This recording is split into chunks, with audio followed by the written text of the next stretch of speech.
rugby with pads? I don't think so.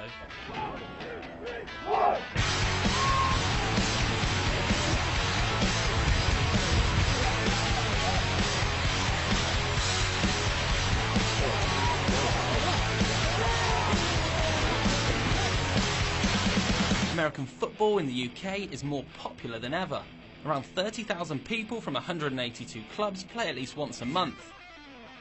So why is America's most popular sport making such a big impact this side of the Atlantic? I've always watched American football, always on Sky Sports where I mates around, late at night, watched Super Bowls and stuff, played a lot of American football game, and just sort of stand there and thought I'd give it a go.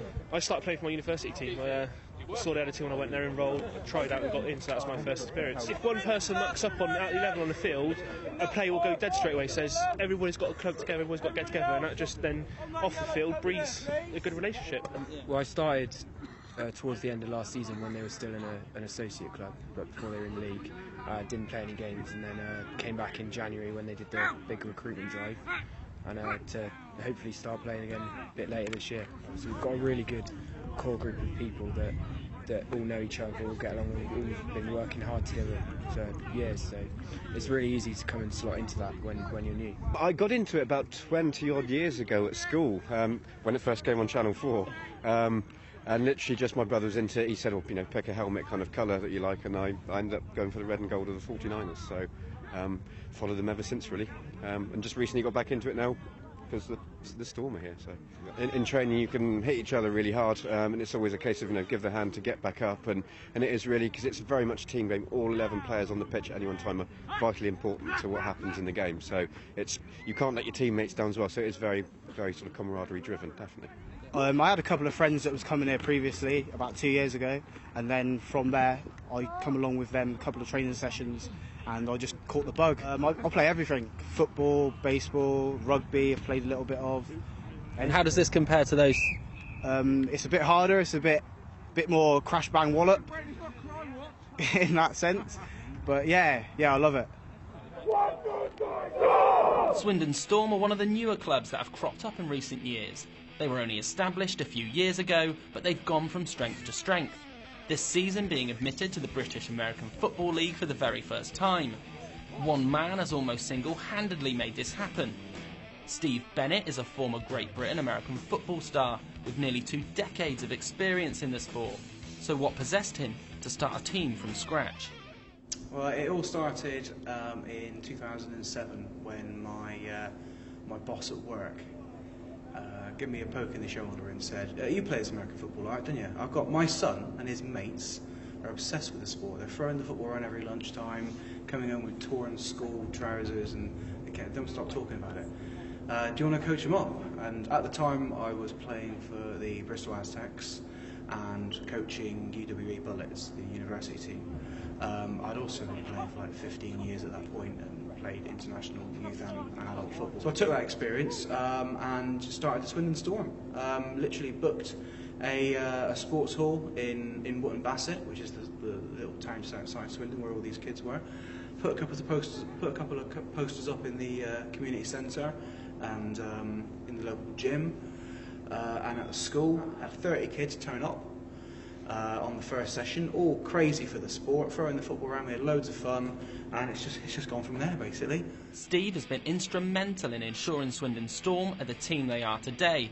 But what's his vision for the club? Yeah, sustainability is the biggest thing, and it's the infrastructure of the club that will help it survive. From my experience of working in other big clubs, the committee, they're the guys that make the team live for a long period of time. You can have the best coach in the world, but the day he walks out from the club, unless he's left a legacy to allow that club to continue growing, it's going to really struggle. And it would be great to see a young up-and-coming coach from another team bring new ideas in, and that would allow me to step back from the hands-on head coach role and let the team move on to its next generation and to see it become a sustainable product without me having to sort of do a daily grind on it basically. It's going from strength to strength. It really is. I'm so excited because every training session we're getting better. The guys are listening to what I'm saying. I don't teach particularly complicated things. I expect every player to be able to do 3 or 4 things well. And if you can do 3 or 4 things well, we'll be a productive offence and a productive defence. And that's all we need to work on, really. So the guys are really buying into that. There's little doubt what Steve means for this football team, and the players are unanimous in praise for their head coach. He started it as a youth team a few years ago, and gradually sort of built up to where we are today. And the amount of hours that he has to put in, that behind the scenes that a lot of people don't see. Certainly sort of the admin and getting us into the league and prep and planning. Every training session's planned to to the nth degree, with everything in mind. So Steve's massive. He proved last week his knowledge against Bournemouth. He ran a scout D here and we were running it so when we went into the game, and it was spot on. If without his knowledge we wouldn't be anywhere near where we are now. We wouldn't be in the leagues and we wouldn't have a chance in any of the games. His commitment to the club is absolutely incredible. Like, he does so much work, like puts in so many hours of his own time, like getting us all the information we need to know, getting us like training routines and stuff for when we're at the gym, just putting so much time and like effort into making this work over the last like 4 or 5 years. So he's instrumental to this club. The amount of hours that he puts into this team is just unbelievable. It's like, if he could, he'd be out here every night with us. His missus won't let him, but yeah, he is one of the ones that lives and breathes it. Like, he bleeds football through and through. Like, if he could play now, he would be. Like, I've seen him come to training and just have a helmet on, no pads or nothing, and tackle people. Like, you don't want to have a Steve Bennett tackle put on you, trust me. It's one of the worst feelings in the world. So what kind of attributes do you need to play the game? You just need the mindset to get better. You can come in as a clean slate, not know anything, and within a year, 2 years, you could be one of the, not the top, but you could compete at the level that we're playing at Div 2 at the moment and be fine. Any player, any size can come and play. We've got some of the smallest people on this team give the biggest hits. So. you can have any attributes because it requires big people, small people, fast people, slower people, because you've got the line who need to stop people and the backs who need to run and quick and be able to catch. So there's just about a position for everyone, really. So. You can be the fastest guy in the world, but if you don't know the playbook and run in the wrong direction, you're no use to me. I'd much rather have a guy that is not as athletic, but turns up every training session, knows the playbook inside out, because the chances are he's going to be on the right part of the field at the right time. And what do the players think of the accusation that it's just rugby with pads? Come give it a go. I hurt more the first time after I'd done this than I ever did playing rugby. Come and try it. It's not. It is an aggressive sport, but it's not necessarily as dangerous as it looks. We've got pads on for a reason. They're safety equipment, not weapons. So it is there to protect you. And not to dive in head first with your helmet. That's not going to do you any good. But now come and give it a go. It's the best way to find out. They might be amateurs, but the commitment shown towards this sport is something else.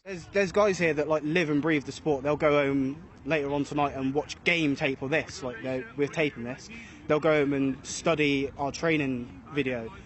They'll study the video of the Bristol game that we got this weekend. So there's people that live and breathe it, and they just can't get enough of it, isn't it? It is, and it's very much down to as much commitment as you can provide. I was lucky I was able to go down and scout the opponents for this Sunday's coming game, because I had the Saturday free. I was able to do it and wanted to do it to get as much information as you can. So it's very much, if you've got the time, sort of put in what you can. Absolutely, it's still at a very amateur level, and you compare it to the American way of doing things. It's very, very, very amateur in the way, but it's getting better all the time, and now it's a university-funded sport, so it's only going to progress from here and get more and more people involved. And then there's a lot of clubs around the country, so literally from right down south up into the north of Scotland, there's teams everywhere. So. There is a lot of commitment. I mean, as well as training, you've got to go to the gym a lot to keep your body fit and working, get stronger. Otherwise, it is a lot of commitment for a sport. A regular season NFL game has been played at Wembley since 2006. And it's here to stay, with the Jacksonville Jaguars confirming one home game will be played in the UK at least until 2016. That's in addition to the annual game held at Wembley each year. Brits certainly have the appetite for the sport, with both this season's games already sold out, and the NFL's got big plans for the sport over here. Viewing figures have risen by a staggering 154% since 2006, and there's even been talk of a franchise being established here. But not everyone's convinced. I don't think it will work. There's a big market for it over here, but I can't see it happening anytime soon, to be honest. But if there was a team in London, then yeah, I'll try to go watch games, but logistically I don't think it will work. It's a long way for other teams to travel.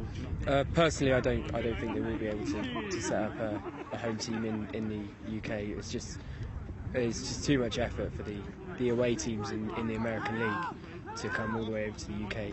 But as like a 2-3 game spectacle, it's incredible. I think it's a possibility. The difficulty is taking one of those teams out of America, because the people that support them in America aren't going to be happy about that. So whether there's a case for an expansion at some point and they can bring in a UK team based in the UK to be able to do that, then it's a possibility. But they're having 2 games a year here anyway at Wembley, and that's going to continue for the near future. So it's only going to be more and more popular. With regards to a franchise in the UK, I think logistically it would be impossible. The vast majority of people that support American football in the UK already have their team. They supported their team since they were probably 5, 6, 7 years old. For example, a Miami Dolphin fan who's been a fan since 1985 isn't going to stop being a Miami Dolphins fan to support this new London franchise. Logistically, it's almost impossible. I think we're at the peak of what we're going to achieve from having the NFL in Wembley. American football is not likely to knock football or soccer off its perennial perch in the UK. But with people like Steve Bennett around, it looks certain to continue leaving its mark here.